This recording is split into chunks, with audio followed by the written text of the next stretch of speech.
अमेरिकी राष्ट्रपति ट्रंप का बड़ा बयान भी आया है। पुतिन ने कहा इजराइल ईरान जंग खत्म हो, ये कह रहे हैं ट्रंप। मैंने कहा कि पुतिन भी जंग खत्म करे। एक तरफ तो आप देख रहे हैं कि यूक्रेन और रूस के बीच भी जंग चल रही है और एक तरफ ईरान और इजराइल के बीच भी जंग चल रही है और अब ये जानकारी मिल रही है कि ट्रंप और पुतिन के बीच फोन पर बात हुई है। अमेरिकी राष्ट्रपति ट्रंप ने इस बीच बड़ा बयान दिया है। उन्होंने कहा है कि इजराइल ईरान जंग खत्म हो और उन्होंने ये भी कहा कि मैंने पुतिन से भी ये कहा है कि जो यूक्रेन और रूस के बीच जंग चल रही है वो भी जल्द से जल्द खत्म हो। बिल्कुल आयुषी, और जो कमर आगा साहब अभी कह रहे थे कि राष्ट्रपति ट्रंप के ऊपर जो दबाव है वो अंदर तो दबाव है ही, अब पुतिन ने भी दबाव बनाना शुरू कर दिया है। जनरल चतुर्वेदी, एक सर मैं आपसे बात समझना चाहता हूं, ट्रंप पर कितना भरोसा किया जाए? इसी मामले को आप देख लीजिए, वो कह रहे हैं कि नहीं इस हमले की जानकारी नहीं है, फिर वो कहते हैं कि नहीं इस हमले की तो पूरी जानकारी थी और ईरान अभी भी समझ जाए, फिर वो पुतिन से बात करते हैं और ये कहते हैं कि नहीं हम तो बात कर रहे हैं और वो आप भी उधर खत्म करिए। कितना भरोसा किया जाए इस पूरे मामले को लेकर सर? देखिए, अमेरिका सिर्फ अपने इंटरेस्ट में काम करता है। उसने आपको देखिए कि उसने जो थाट दिया है वो पहले तो नहीं था इजराइल के पास, तो उसने थाट दे दिया।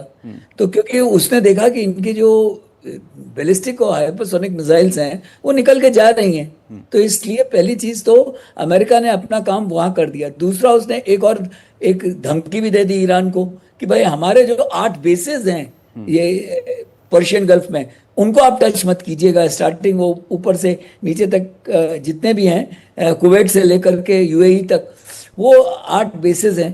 तो ये जो है उनको ये भी खतरा है कि ईरान में कैपेबिलिटी है कि वो स्ट्रेट ऑफ हॉर्मुज़ को थोड़ी देर के लिए बंद करेंगे। तो इसलिए ट्रंप पे भरोसा करना तो मेरा ख्याल है कि ये सबसे बड़ा मजाक किसी भी देश के लिए हो सकता है, क्योंकि वो अपने इंटरेस्ट की बात करते हैं, उसके अलावा किसी इंटरेस्ट की बात नहीं करते हैं।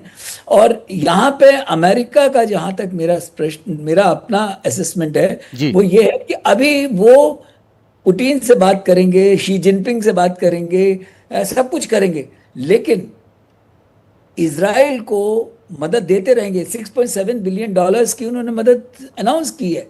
तो वो जो है कि भाई तुम लड़ाई अपनी लड़ते रहो, हम तुम्हें हथियार देते रहेंगे, हमारी भी इंडस्ट्री बढ़ती रहेगी। तो वो एक डील मेकर हैं, उन पे किसी तरह का भरोसा करना, I think it's a joke. कोई किसी को भरोसा करना नहीं चाहिए।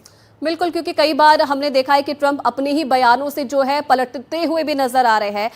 कमर आगा सर, क्योंकि अमेरिका के साथ साथ पुतिन भी कहीं ना कहीं इस पूरे हमले को देख रहे हैं, बारीकी से देख रहे हैं, ट्रंप से भी वो बात कर रहे हैं। दूसरी तरफ जो चीन है वो भी कहीं ना कहीं बयान दे रहा है, कह रहा है कि शांति होनी चाहिए, दोनों देशों को युद्ध रोकना चाहिए। तो इन 2 बड़े देशों की भूमिका इस युद्ध में कैसी देखी जाए? देखिए, ये बहुत इम्पोर्टेंट है बिकॉज एक तो ईरान की जो कुछ भी दोस्ती है वो रशिया और चाइना, यही 2 देश हैं जिनसे उनकी अच्छी दोस्ती है।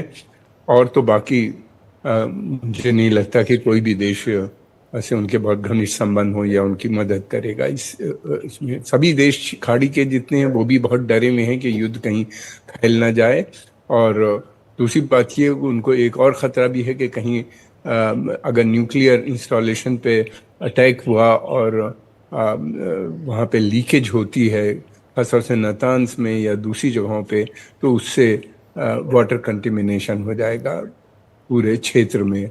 लेकिन अभी तक ऐसी कोई रिपोर्ट है नहीं। पुतिन का भी प्रेशर है, पुतिन भी चाहते हैं कि किसी भी सूरत से युद्ध रुके ताकि ईरान में ज़्यादा क्षति ना होने पाए। चाइना की भी यही पॉलिसी है कि ईरान को किसी सूरत से बचा लिया जाए, इसलिए कि चाइना की गैस पाइपलाइन भी सीधी वहीं जाती है चाइना ईरान से, जिससे चाइना को काफ़ी बड़ी ऊर्जा की सप्लाई होती रहती है। दूसरी बात ये भी है कि प्रेसिडेंट ट्रंप भी ये चाह रहे हैं कि युद्ध आगे ना बढ़ना चाहिए। देखिए, ट्रंप बिल्कुल कोशिश करेंगे आखिर वक्त तक कि वो अमेरिका इस युद्ध में इन्वॉल्व न होने पाए।